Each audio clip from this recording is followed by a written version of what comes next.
Hi, I'm Gillian Rodgerson, the managing editor at Second Story Press. And today I'm talking with Michael Hutchinson, Hello. author of the Mighty Muskrats Mystery series for young readers. Michael is a member of the Mississippic Cree Nation located north of Winnipeg, and he spent much of his career telling the stories of Indigenous peoples and advocating for First Nations families and communities across Canada. Currently, he's the co-host of CTV Morning Live in Winnipeg. Hi, Michael. Hello. How are you doing, Jillian? Good, thanks. Excellent. So, The Case of the Burgled Bundle is the third in the Mighty Muskrats Mystery series, featuring four cousins from Windy Lake First Nation. Yeah. Can you talk about why you decided to write these books? What made you choose mysteries? Well, I guess the reason I decided to write the books, I speak to Canadians often and First Nation people about different issues. And a lot of people have questions. And sometimes people think that First Nations think all one way. And I wanted to do some education on how different issues trickle down through First Nation communities. And so each story has its main mystery arc, but there's also two poles of First Nation thinking in each one. So, for example, the very first book, The Case of Windy Lake, there is they have a cousin who is an activist and is protesting the local mine. And then they meet a young gentleman who's a single dad, and he works at the mine, and that's how he's being a good person, is by providing for his family by working at the mine. So you see these two poles of First Nation thinking. And the main mystery usually, talks, the elder of the family, grandpa, often talks about certain lessons that fit sort of the whole situation overall. But I find that teachers really like it because we cover a lot of subjects and we touch on a lot of things that they can then use to spur off other discussions with their students. And so I started writing these because I wanted to teach people that First Nation people don't all think alike. And I also wanted to create pride in First Nation youth when they can read a book that reflects their own community and their own family and some of their own thinking. And so, yeah, in a nutshell, that's that answer. And the grandfather and other elders are really important characters in these books, and the kids are always learning things from them, unlike some kids mysteries where it's all the kids and the grown-ups are always off stage. But grandfather is a really important character in these, and they learn elements of Cree culture as they go along. And can you talk about how important the Cree worldview is to your writing, how it influences your writing? Yeah. I think worldview is a very important thing. And I think if people do not have a good worldview, then it makes it hard for them to make logic of the world around them. And so a good worldview, no matter whether it's, based in, say the Bible or in, Isaac Newton's, physics or Cree worldview or, Hindu worldview or Jewish worldview or whatever kind of worldview you decide to use and you feel comfortable with is fine, as long as, it meets your needs. And so some people right now, I think, are questioning their worldview, what they might have been taught by their parents or maybe what they're getting through TV.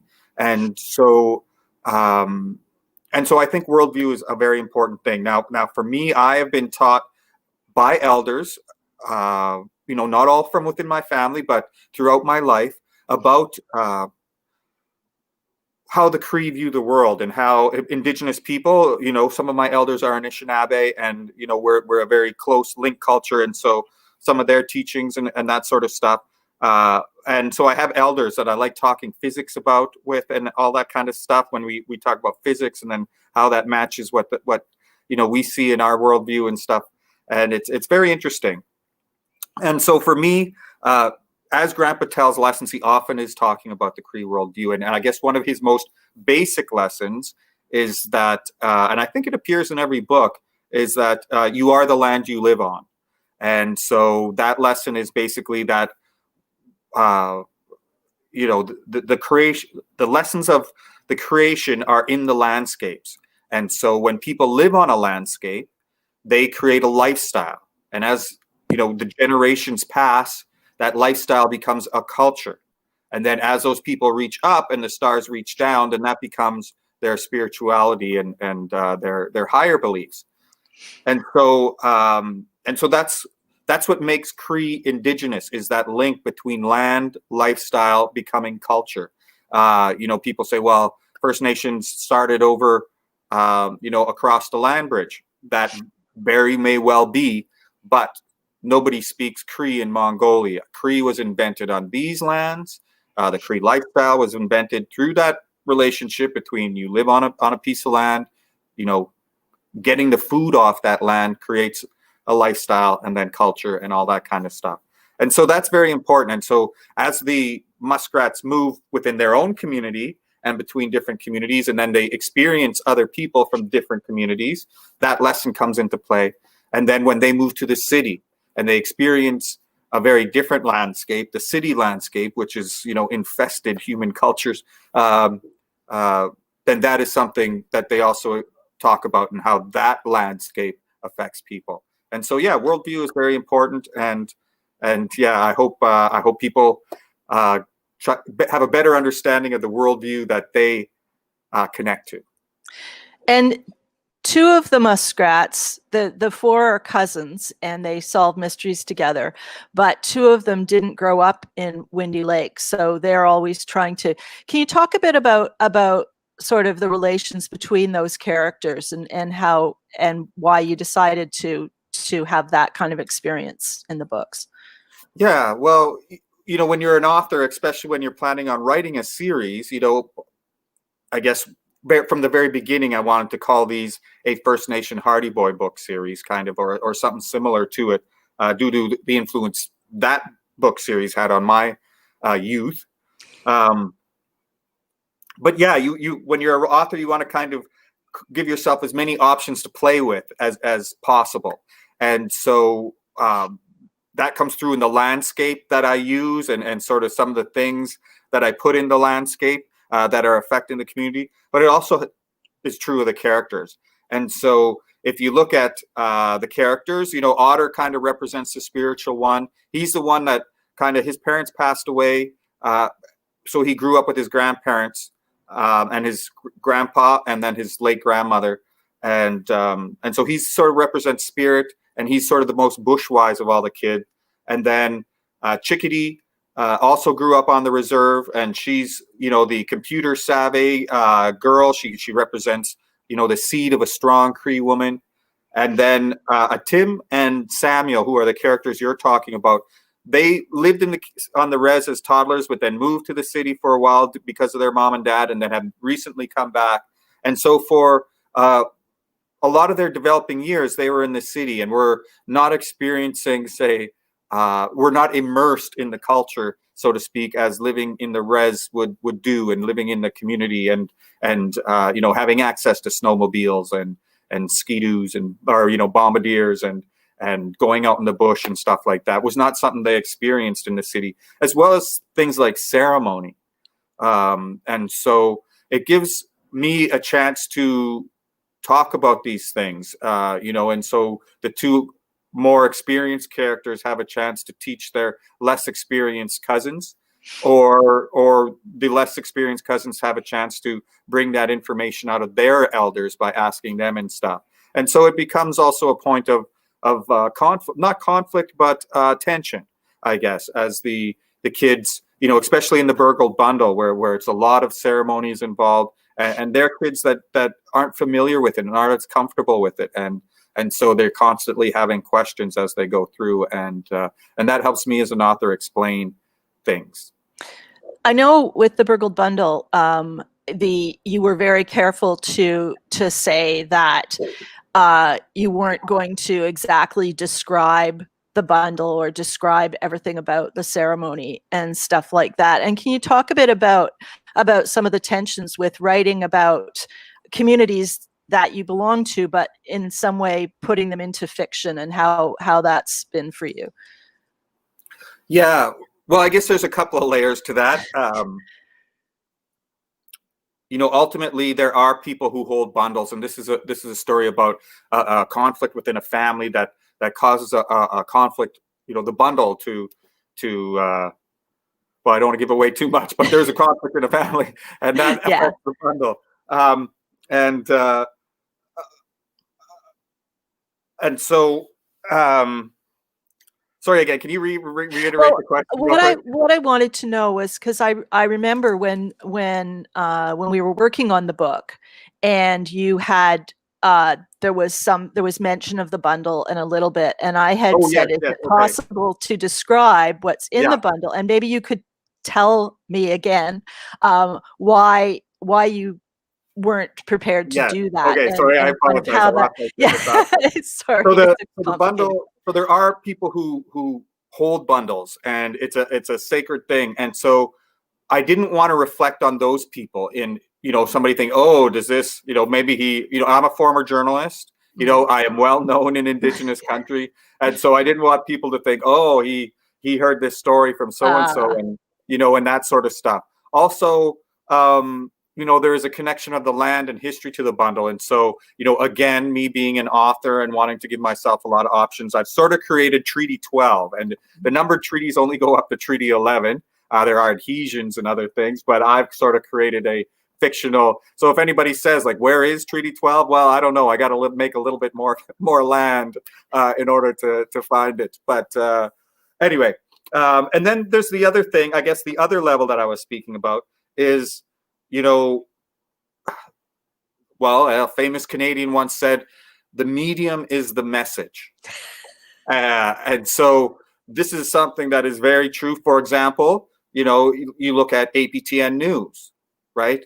APTN is an Aboriginal Indigenous news service, but if you watch it, and I love it, APTN News. I was host of APTN News for 7 years, but you won't find too many people working on APTN News with a strong native accent, with a bush accent, right? And why is that? Well, because the medium is the message. TV is a city medium. So anybody who wants to get into TV has to be city adept. And to put it in another way, the TV is the medium, is the message, is the medium. The message is the city. Okay. And so, so when you take that down to when we talk about the bundle and oral history, it is about the experience. The medium is the message, and the medium in this is ceremony. The medium in this is community. The medium in this is collectivity, and it's a I guess I was just talking about this with a friend, so I'll mention it. It's a high context culture as compared to a low context culture, and so context is something that's very important for First Nation people, and it's and when we speak of the medium and message, that's all a big soup that's involved. And so yeah, I when they say you're not allowed to take pictures of ceremony, going back to my experience with APTN News again, people have gotten in trouble because they have taken pictures of certain aspects. So I can remember a reporter getting in trouble because she did a story on the Sundance, which a lot of people are like, you do not take pictures of the Sundance. I did a story on Vision Quest, which is another ceremony, but it's a little bit of a different ceremony. It's not sort of the peak of our spirituality. It's sort of more of a foundational, I guess, ceremony. And so I could only tape aspects, and I was very careful of what I could tape and what I couldn't tape. So I didn't get in trouble with that one, but it is, the medium is the message, and yeah. That's something that comes up in the book, The Burgled Bundle, as well, about recording ceremony and witnessing it and communicating it and things like that. And maybe you could talk a bit about why it is that it's so important that these ceremonies, for example, are not photographed. Well, that's I guess that is that goes back to what I was just saying about the medium is the message. It is about being there. And, we think about muscle memory, practice makes perfect, and all that kind of stuff. And, for example, TV is a medium that puts memories into our head in a way that reading doesn't, that radio doesn't. Our memories of TV are almost directly like memories, like our own memories. And so again, the medium is the message. So what First Nations would say would be that the experience is the message. Right? You have to experience this, and watching it on TV is not the same as being there. You don't smell things on TV. You don't see the little things that go on out of the corner of your eye. Your muscles and your heart and your sinew do not feel the power of the drums, or you do not smell the sweetgrass coming into your lungs and being a part of it, and you do not share the same oxygen with those people that you are communing with. And so yeah, the medium is the message. I guess that's, to me, this is a different medium, and the message that we have through ceremony is different than the message that is delivered through TV, which is ultimately that of the city. So what kind of reaction have your books had in your community? Do people say they see themselves in the books for good or for not good? Yeah, it's been a good reaction from the community. We've had, the Manitoba First Nation Education Resource Center is developing, working on teaching notes. There's with Good Minds, I believe they're called. Yeah, so like I said, a lot of teachers have read it, and First Nation teachers see themselves. Northern teachers or teachers with First Nation students, the teachers love them because the kids love them because they see themselves, and that, because of that, the teachers love them. I've had non-Indigenous teachers write me on Twitter and stuff like that and thank me for the books. And like I said, take, for example, The Missing Auntie. The main story is about the 60s scoop and residential schools and someone going missing, but we also touch on research. And I've had somebody say, well, you teach the basics of how to do research in these 2 chapters, and again, I won't give it away, but I'll just say that Chickadee is a very computer savvy and a very scientific young lady. And these books, they aren't just for one audience. They're not just for First Nations kids. They're not just for non-Indigenous kids. And why do you think it's so important? This is probably an obvious question, but to educate young people about the relations between the First Nations and Canada and the history of those relations. Well, like I said, I do have conversations a lot with Canadians about these issues, and so I wanted to create, I guess there's the idea of heading them off at the pass, and the younger we can educate people about this, the longer the benefits of an educated relationship can be, and people being people, education will trickle, it'll affect some people in different ways. Some people might not like First Nations as much, being educated about them, and other ones might, say, oh, I didn't understand this, but now I do. And so, I can see how this all works or whatever. I had one person ask me, are you trying to politicize the kids? And I would say, well, if politicizing means having them care about what's going on around them, having them care about Canadian history and First Nation history and the relationship that's there, then yes, I am politicizing the kids, and I will gladly say that. And it is about caring. I think if you're educated about something, if you know about something, you can have an opinion on it. And that's, I guess, kind of the first step in caring.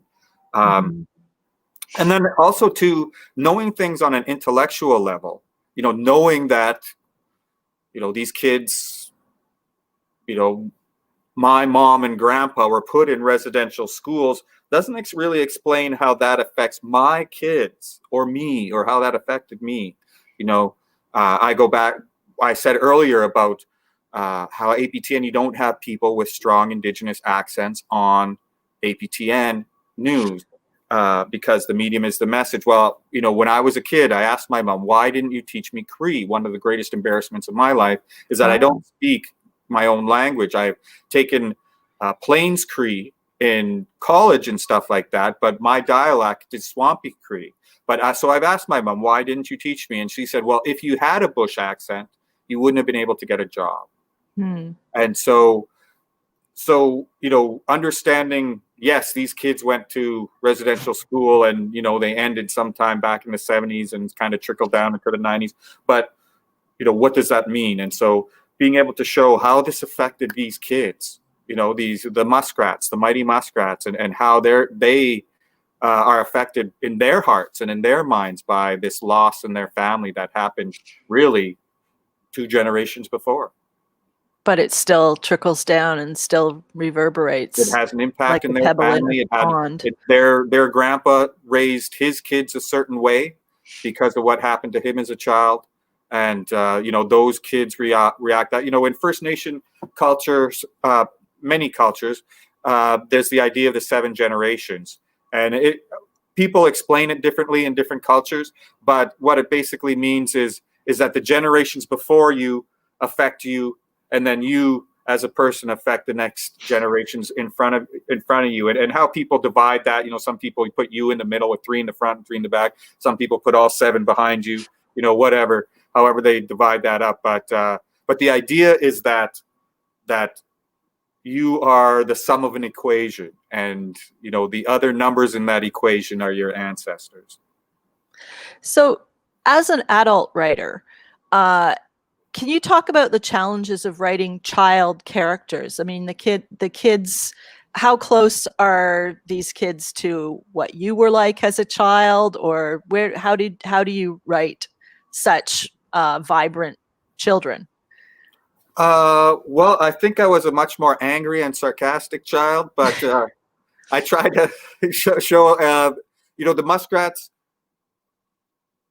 are, you know, they're kids growing up in a healthy First Nation family, you know, and, you know, every culture, every community has unhealthy families and healthy families. And the muskrats are lucky enough to be growing up in a healthy First Nation family. And so they reflect a lot of the things that I see in First Nation kids.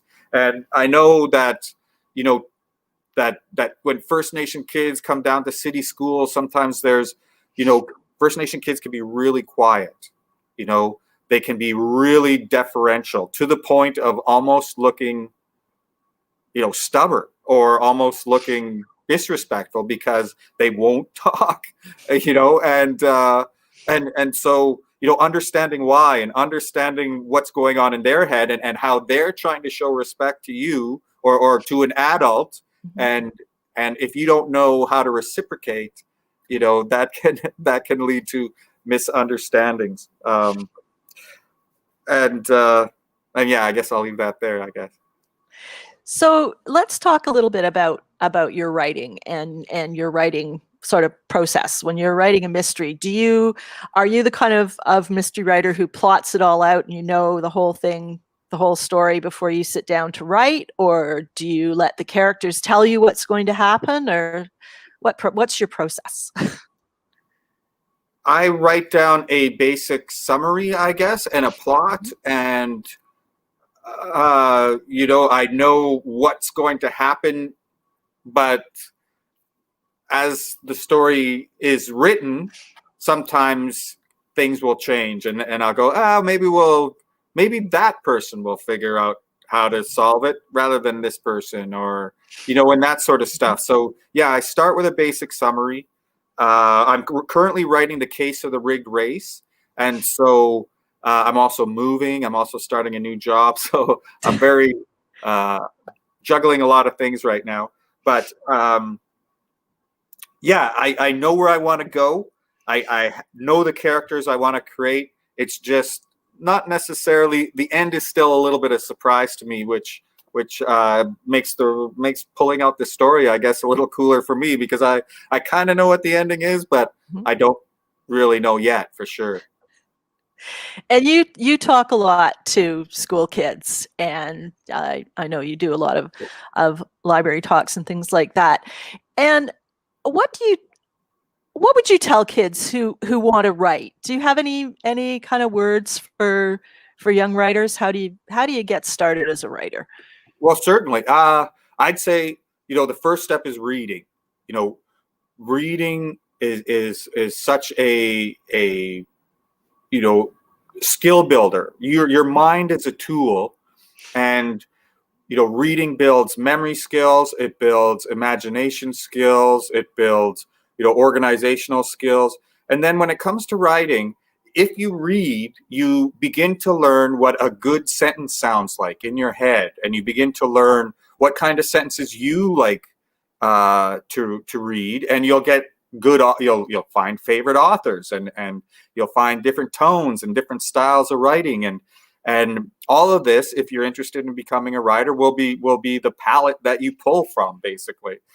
And then, so once you start writing, I would say that writers write, and so sit down and actually write. It's tough. It's me, like I said, I'm writing a book right now, and I have to, some days, especially on days where there's a conversation that I haven't quite worked out yet, and so I have to sit down and say, okay, Mike, sit down and actually think about this and actually work this out. And so assign yourself, at the start, maybe 10-15 minutes a day, or every second day, try to get that up to an hour. Keep a journal. The journal will be where you put your starting ideas, and then you'll get those ideas and you'll flesh them out in your products as you sit down and write them.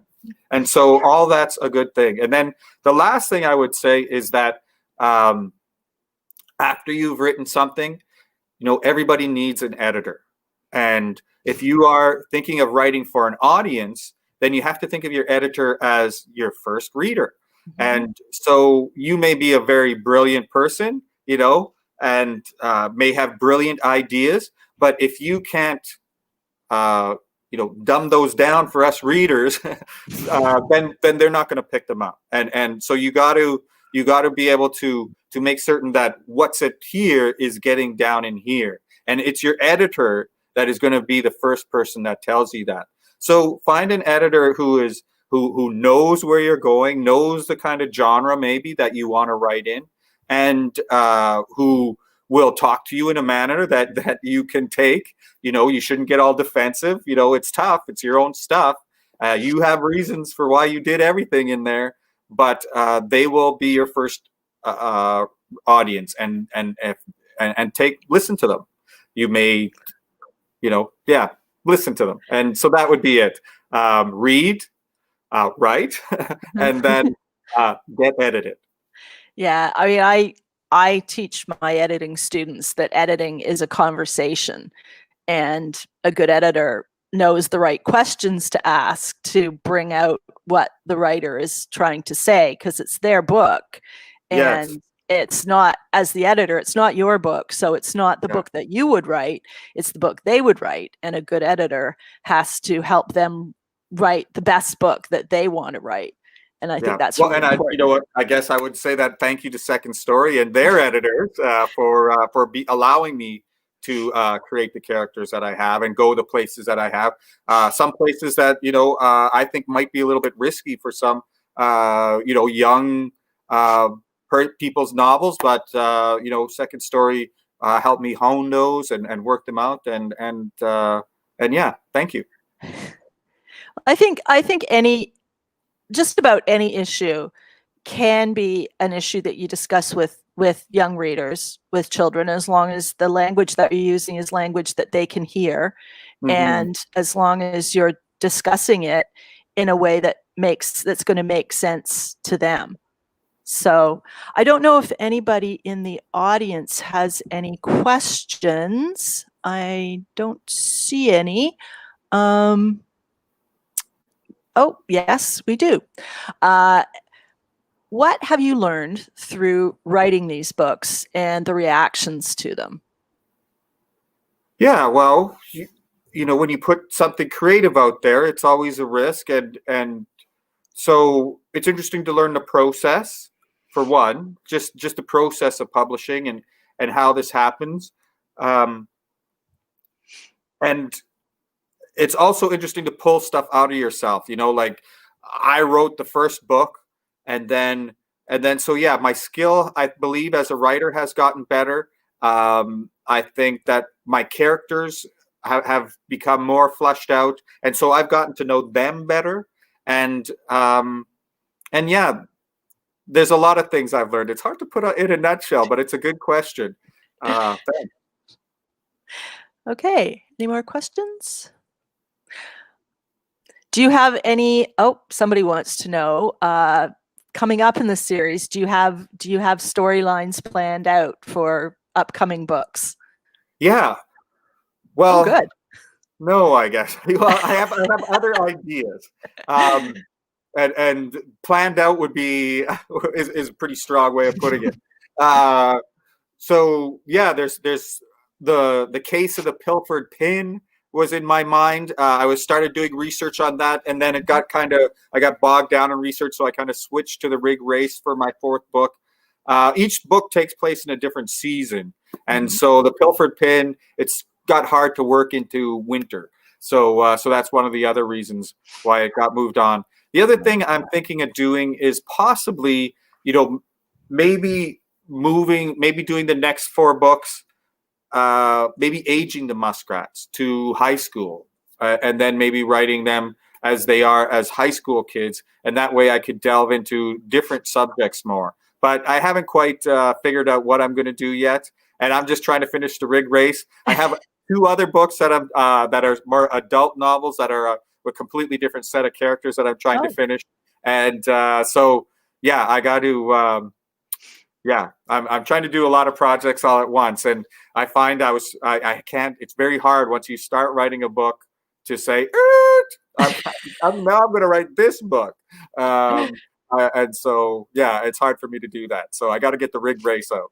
Okay, so we have the Mighty Muskrats and the Case of the Burgled Bundle, which is out soon from Second Story Press, and you can pre-order it on our website, secondstorypress.ca. And let's hope next year, The Case of the Rigged Race. Yeah. Thank you very much, Michael. It's been a pleasure talking to you. And no worries. I loved the book, and I know that readers will too. Thank you very much. I appreciate it. Thank you, Gillian. Okay.